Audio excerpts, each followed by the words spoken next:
"Take this and get out of here," my mother-in-law yelled as she handed me the divorce papers. She thinks I'm just a housewife and has become really aggressive lately. I actually felt sorry for her. She's been fooled by my husband's lies. I took the papers, trying not to laugh, and left the house.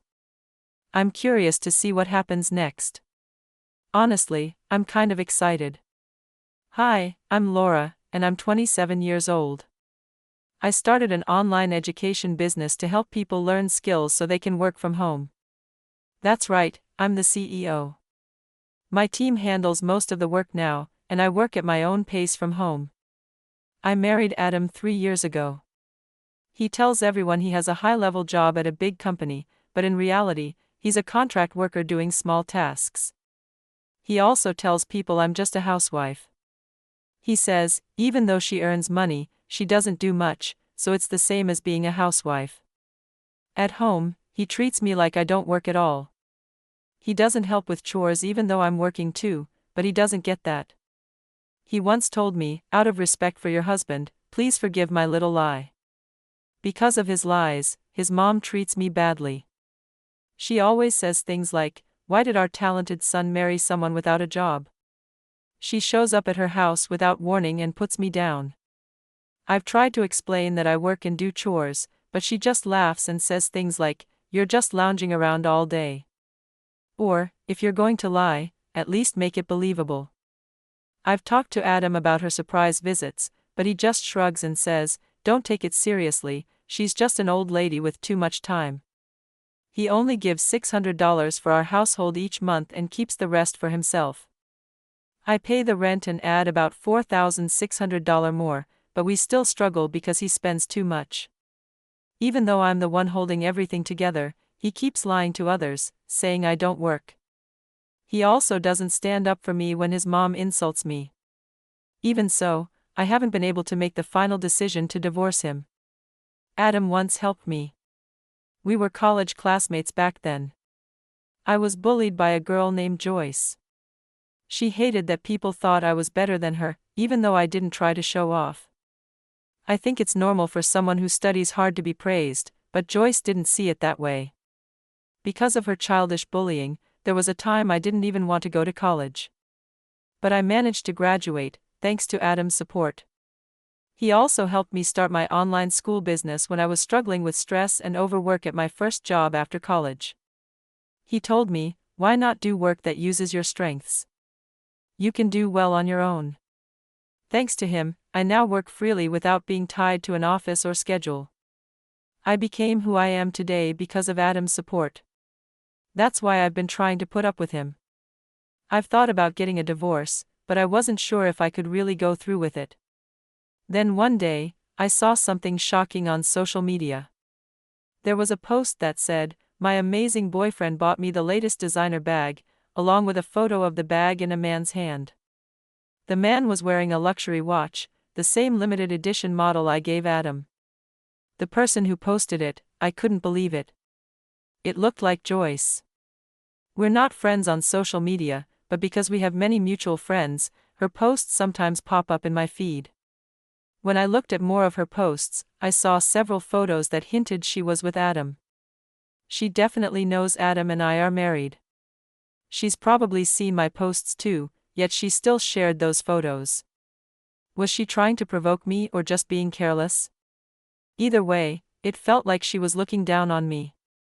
I had been thankful to Adam for everything he'd done, and I tried to be patient, but cheating? That was too much. I couldn't forgive that. That moment, I finally made up my mind. I contacted a private investigator to check on Adam. It didn't take long. They found clear proof Adam had told me he was going to business school to become a full-time employee, but that was a lie. He wasn't attending any school. He was spending his time and my money with Joyce. I was shocked, but I didn't feel angry. I mostly felt disappointed, and honestly, relieved. I saw a way out. I secretly signed a lease for my own apartment and started moving my stuff bit by bit, getting ready to leave. Then, right before I was fully prepared, Adam said happily, I've been chosen to go to a company training camp next week. I'll be gone for a week. I knew the truth. He was planning a fancy trip with Joyce, just another one of his lies. Still, he made it sound believable. Typical Adam, he's good at making things sound real. I calmly listened as Adam talked excitedly about how great the training camp would be. Time passed, and he happily left for his so-called work trip. I was just about to finish packing and complete my divorce plans when the doorbell rang. It was my mother-in-law, once again showing up without warning. "Look, Laura," she said through the intercom. "Adam gave me this as a present." She walked right in, proudly showing off the exact same luxury handbag I saw in Joyce's social media post. "This is the newest model," she bragged. "He gave it to me as thanks for always helping out." "So what has Adam given you lately, Laura?" I had no choice but to answer, "Actually, nothing." She laughed and said, "Of course not. You're living off Adam's money without doing anything. You don't deserve any gifts." She went on and unhappily talking about all the new appliances Adam bought her and how he paid for house renovations, all using the money I was putting into our household. Turns out, my money was being used on her and Joyce, but thankfully, I keep most of my income separate, so it didn't hurt me too much. I tried to ignore her, but she didn't like that. "Laura, are you even listening?" she snapped. I replied without thinking, "What do you mean?" Her face turned bright red. "How rude of you to ignore me," she shouted. Then, to my surprise, she pulled out a set of divorce papers from her bag, already filled out. "I never liked you. You've been living off Adam's money while doing nothing. What kind of wife are you? You should be ashamed," she yelled, throwing a pen at me. "Sign this and divorce Adam right now. We don't need you. In fact, without you, we'll save money," she added with a smug look. It was clear she'd been trying to get Adam to divorce me for a while. She probably came over just to pick a fight and get me to agree. I didn't expect her to bring the papers herself, though. "Hurry up and sign, then get out," she demanded. I actually felt sorry for her. She didn't realize Adam had been lying to her all along, and now she was about to lose her golden goose. I quietly signed the papers, trying not to laugh. Then I packed my things and said, "Thanks for everything. I'll turn in these papers myself." I left the house while she stood there, shocked, probably thinking I would beg her to let me stay. Instead, I walked out without looking back, one less problem in my life. I went straight to City Hall and filed the divorce papers, happily humming to myself. Then I moved into the luxury apartment I had secretly rented, worth $4 million. Adam and his mother never knew about it. Living alone felt amazing. No more dealing with Adam or his mother. I finally had time to focus on myself, and soon after, I started my own personal business. I was enjoying my new single life, but sadly, it didn't last long. Adam had come back from his trip with Joyce, the one he pretended was a work training camp.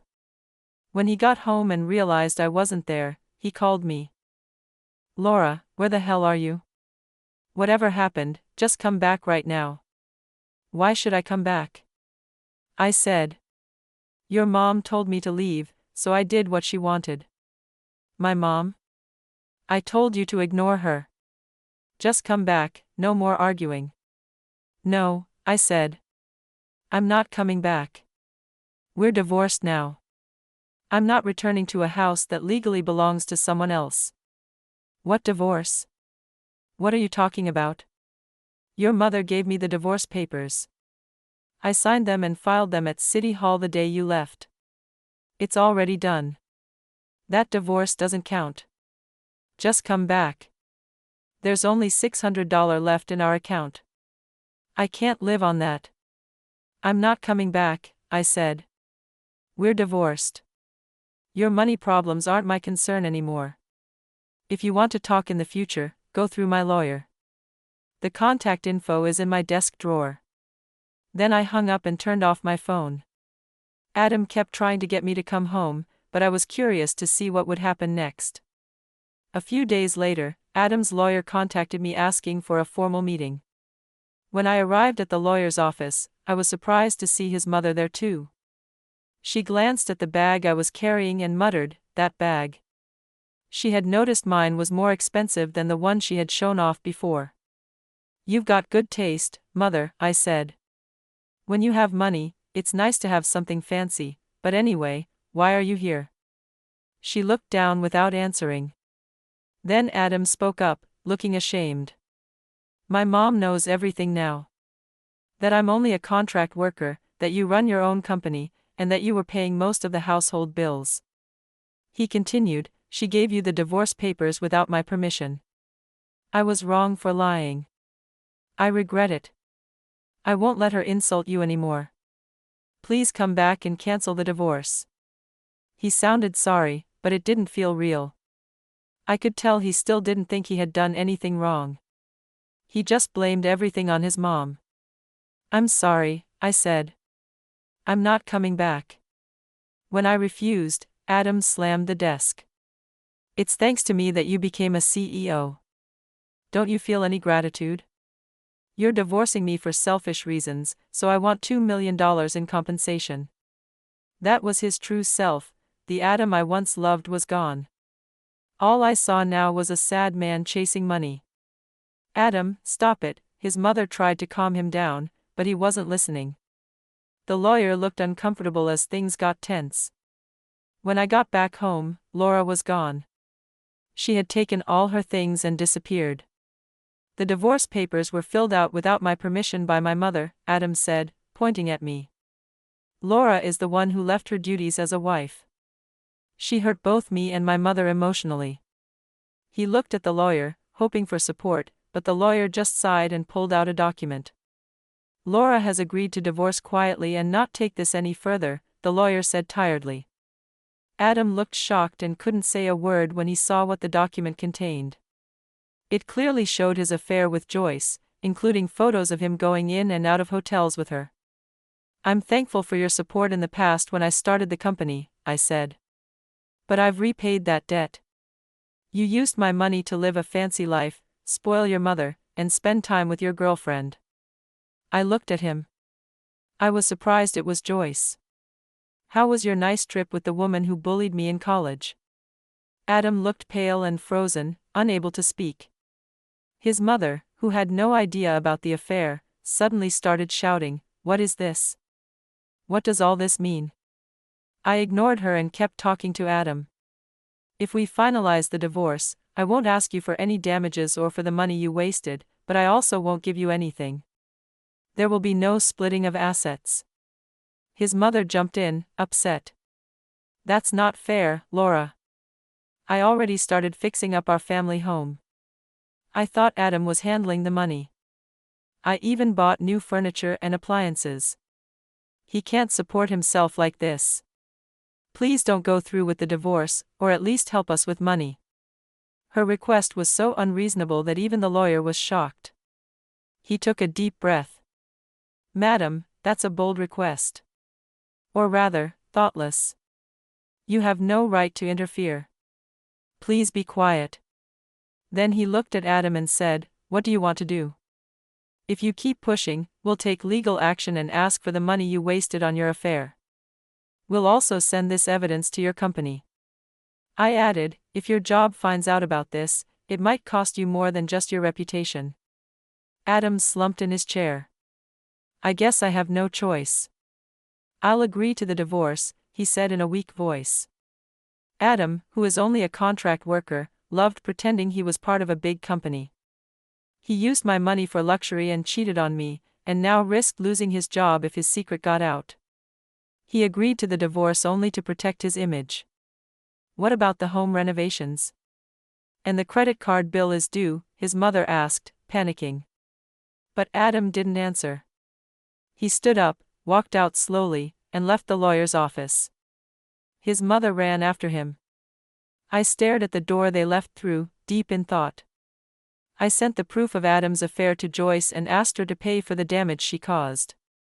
"Oops, you caught me. But Adam is mine now. I'll pay whatever it costs." "He's a top guy at a big company," Joyce said, laughing without a bit of shame. Turns out, Adam had lied to Joyce too. He told our old college friends that I was the CEO. But Joyce didn't know that. When I explained the truth to her, the proud look on her face disappeared. At first, she didn't believe me, but once she realized I was telling the truth, she said, "Wait, that means Adam tricked me. I'm the real victim here. You can't go after me, but facts are facts." She still had an affair with a married man. "If you don't pay, I'll send all this proof to your job and your family," I told her. She paid the damages right away. My friends later told me that Joyce had a habit of getting involved with married men, and this wasn't the first time she had to pay someone. But what happens to her now is none of my business. Adam still sends me messages asking for another chance. He couldn't afford rent and had to move back in with his family. He and his mother had a hard time adjusting to a simpler lifestyle. On top of their old debts, they borrowed more money and quickly fell into a financial mess. Adam was exhausted from working full-time plus part-time jobs, and people said he kept making mistakes at work. One day, he sent me a message that made me laugh. "I finally understand how much I need you, Laura. I won't mess up again. Let's support each other from now on." But during our marriage, I never felt any support from him. So to say we should support each other now made no sense. I had my lawyer warn him that if he contacted me again, we'd send the affair evidence to his company. After that, the messages stopped. Now I'm working happily and growing my business. I have no plans to remarry for a while. I just want to enjoy my single life. I was shocked to hear such cold words. It made me question if she had any kindness left in her heart. Let me take you back 21 years. My name is Emma, and I have a sister named Rachel. We lost our parents in a tragic accident shortly after I was born. I never got to know them. I've only seen their faces in old photos. After our parents passed away, our grandparents, our mother's parents, took us in. They gave us lots of love and raised us with care. But Rachel was never happy being raised by them. By the time she got to junior high, Rachel became rebellious and difficult. Our grandparents had to apologize to others again and again because of her behavior. She didn't appreciate their kindness and even told them not to come to her school events ever again. Eventually, after she finished college, Rachel left home without saying thank you. She even took money from our grandfather and walked away like it meant nothing. I, on the other hand, felt I should repay our grandparents, not just for what they did for me, but for Rachel too. After I graduated from college, I chose to stay with them. I looked for a local job so I could be close and take care of them in return for all they had done. Since Rachel left, many years passed. Life became peaceful with just me and our grandparents. But then, that peace was suddenly broken. Grandma was diagnosed with cancer. The doctors said she didn't have much time left. Hearing that, I couldn't stop crying, but Grandma gently comforted me. "Emma, you're so kind. Your tears mean a lot to me," she said. "But I've lived a long life." She had always been so kind to both Rachel and me. Hearing her words gave me strength. I promised myself I'd take care of her until the very end. Even though Rachel had cut us off, I felt she should know about Grandma's illness. I emailed her, hoping she would at least reply, maybe even come visit. But there was nothing. No message, no visit. Grandma's health got worse quickly. I knew the end was near. Still, I stayed strong in front of her, smiling and caring for her with Grandpa. Even though it hurt inside, even though Rachel ignored us, I kept sending her emails every day. Grandma still loved her deeply, no matter what. I hoped Rachel would show up so Grandma could see her again, just once. Then, one day, after many silent days, the doorbell rang.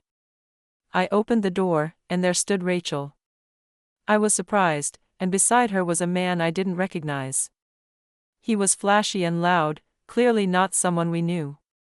Noticing my confused face, Rachel pointed at him with an annoyed look and said bluntly, "I got married." "This is my husband Tyler," Rachel said with a short greeting. Then, without waiting for an invitation, she and Tyler walked right into the house like they owned it. Grandpa was relaxing in the living room when he saw Rachel after so many years. He looked shocked and said, "Rachel, you're back." Rachel sat down on the sofa and said in a rude tone, "So, how much is Grandma's inheritance?" I was so surprised I couldn't stay quiet. I had thought she came to see Grandma, but she clearly only cared about the money. "How much is it exactly?" Rachel asked again. Tyler, sitting next to her, looked at Grandpa and said, "Hey Grandpa, I'm thirsty," clearly expecting someone to serve him. I was disgusted by how selfish they both were. I shook my head and said, "I don't know how much it is.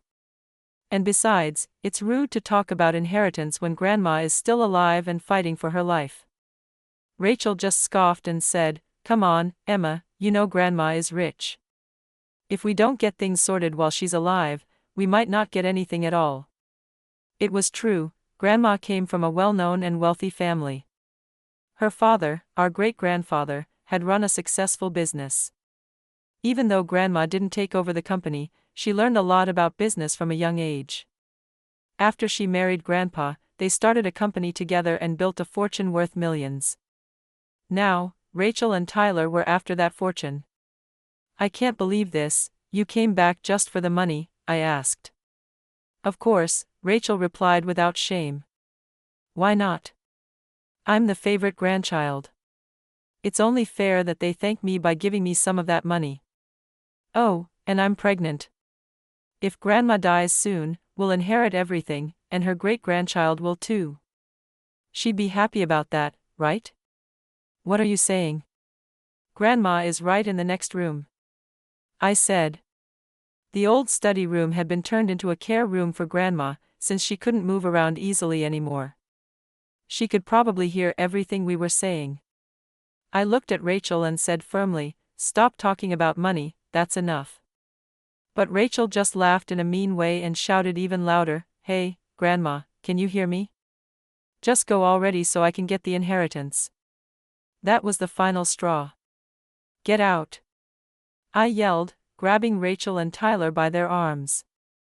With all my strength, I dragged them to the door and threw them out. They barely resisted. "Don't ever come back to this house again," I shouted. "You're being selfish." "I only came because you told me to," Rachel mocked. I was so angry I could feel steam coming off my head. I shouted back, "If you're going to say such awful things to Grandma and Grandpa, I wish you had never come. You forgot all the kindness they showed you and spoke to them so cruelly. You're the worst." I slammed the door shut and started crying in frustration. Just then, Grandpa came over holding some juice. He had gone to get it after Tyler asked for a drink. He saw me crying and asked gently, "Are you okay?" I told him everything Rachel and Tyler had said and done. Grandpa stood quietly for a moment, thinking. Then, he gave me a warm smile and said, "Don't worry, Grandpa will take care of it." He handed me the juice and walked away calmly. Time passed, and after a long fight with her illness, Grandma peacefully passed away. Seeing her resting with a calm expression made me feel a little better. It was like she was finally free from the pain of cancer. I gently spoke to her as she lay still, "You did your best, Grandma. Thank you for everything." After the funeral, I returned home and found Rachel and Tyler waiting for me. I had emailed them about Grandma's passing, but they didn't come to the funeral. When I asked Rachel why they showed up now, she replied just as I expected, "We came to talk about the money, of course. We need to discuss Grandma's will." We went inside. I didn't feel right talking about money so soon after Grandma's death, but Rachel and Tyler clearly didn't care. They just wanted to get their hands on the inheritance as soon as possible. With a big smile, Rachel pulled a paper out of an envelope. "Look at this, it's Grandma's will," she said proudly. I gasped. There it was, handwritten in what looked like Grandma's writing. But what shocked me most was the content. The will said that everything, including the company, would go to Rachel. I couldn't believe it. On the day Rachel visited, Grandma had heard her hurtful words and cried alone in her room. I still remembered Grandma saying in a sad voice, "Rachel only sees me as someone who has money. And yet, this will give everything to Rachel. I started to shake and quietly said, "Is this some kind of joke?" Tyler laughed and said, "Judging by your face, you were after the inheritance too, weren't you?" "This is funny," I said firmly. "I don't care about the inheritance.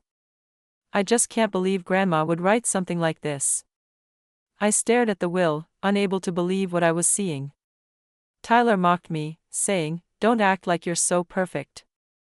Rachel added with a smirk, "She's always been like this. Last time we were kicked out, but now this house, Grandma's company, and everything else will be mine. So, it's your turn to leave. Grandpa can't stay here either, so take him and go." As she said that, she grabbed my arm and started pulling me toward the door. I was filled with anger. When Grandma was still alive and feeling lonely, Rachel didn't even visit. Then, when she finally did come, she said she hoped Grandma would pass away quickly. And now, she wanted to take everything for herself. I couldn't take it anymore. "Stop it!" I shouted. Just then, the doorbell rang. Rachel was startled and loosened her grip. I pulled away and looked toward the door. Through the frosted glass, I saw someone standing there. When I opened the door, I saw Mr. Eric, the lawyer. He had visited many times before to help with legal matters for Grandma and Grandpa's company. "Sorry I'm late," Mr. Eric said as he stepped in. Grandpa, who had been making coffee, greeted him warmly. "We've been waiting," Grandpa said. "Let's talk about the will." But Rachel cut in, holding up the will she brought. "There's nothing to talk about. It's written right here.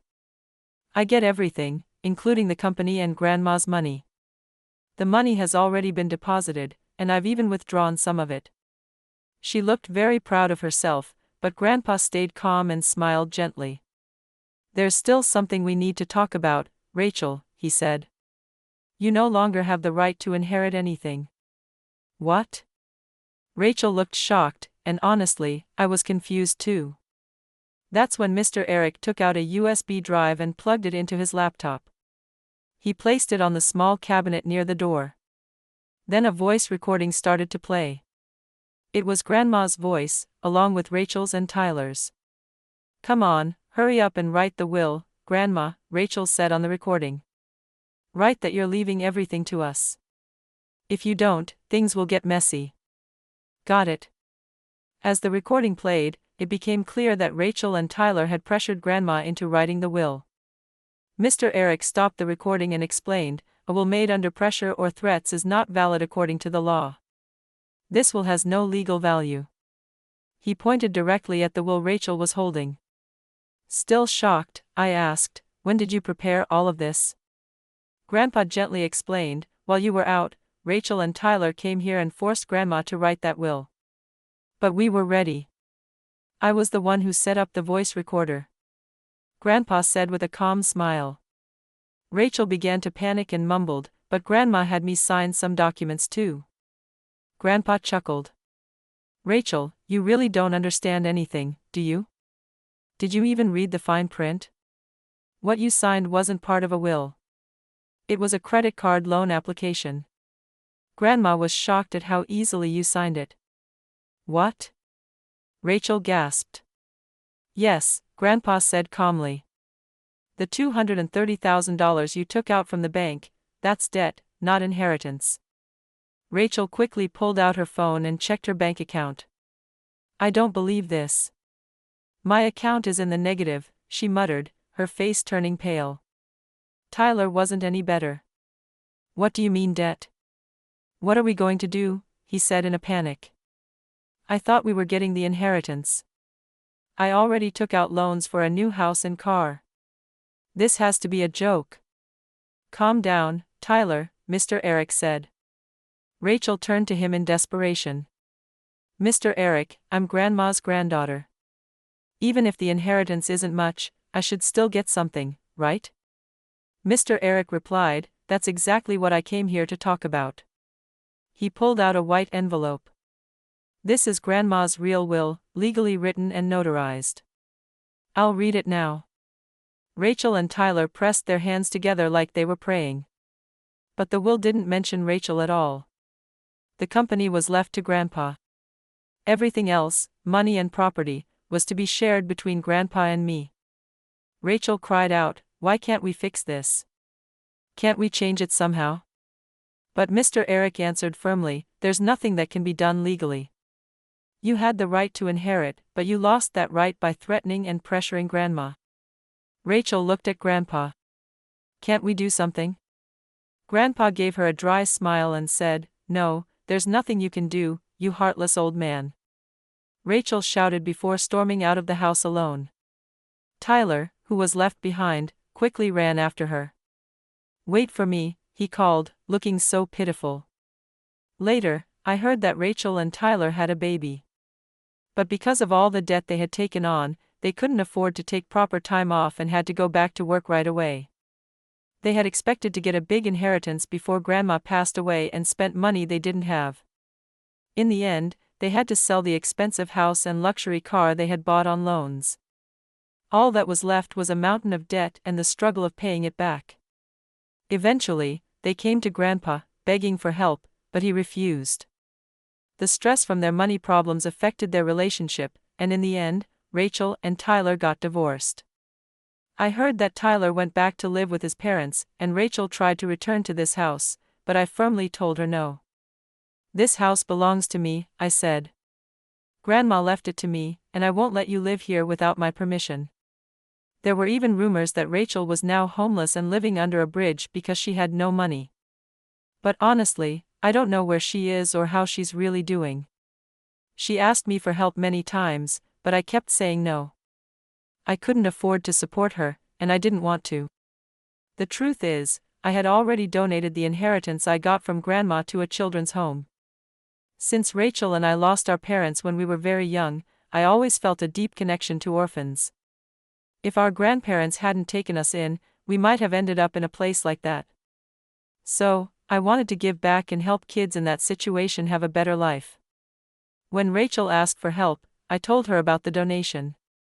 She was shocked and said, "You should help your own family first." But remembering how she treated our grandparents, I had no reason or desire to help her. Time passed, I got married, and had children. Grandpa's happy to see me doing well. He passed away peacefully without pain. Losing him left a hole in my heart, but thanks to my loving husband and family, I was able to move forward. Now, I carry on my grandparents' legacy. I run the company they started and raise my children with love and care. Life isn't always easy, but I try to live in a way that would make them proud, watching over me from heaven.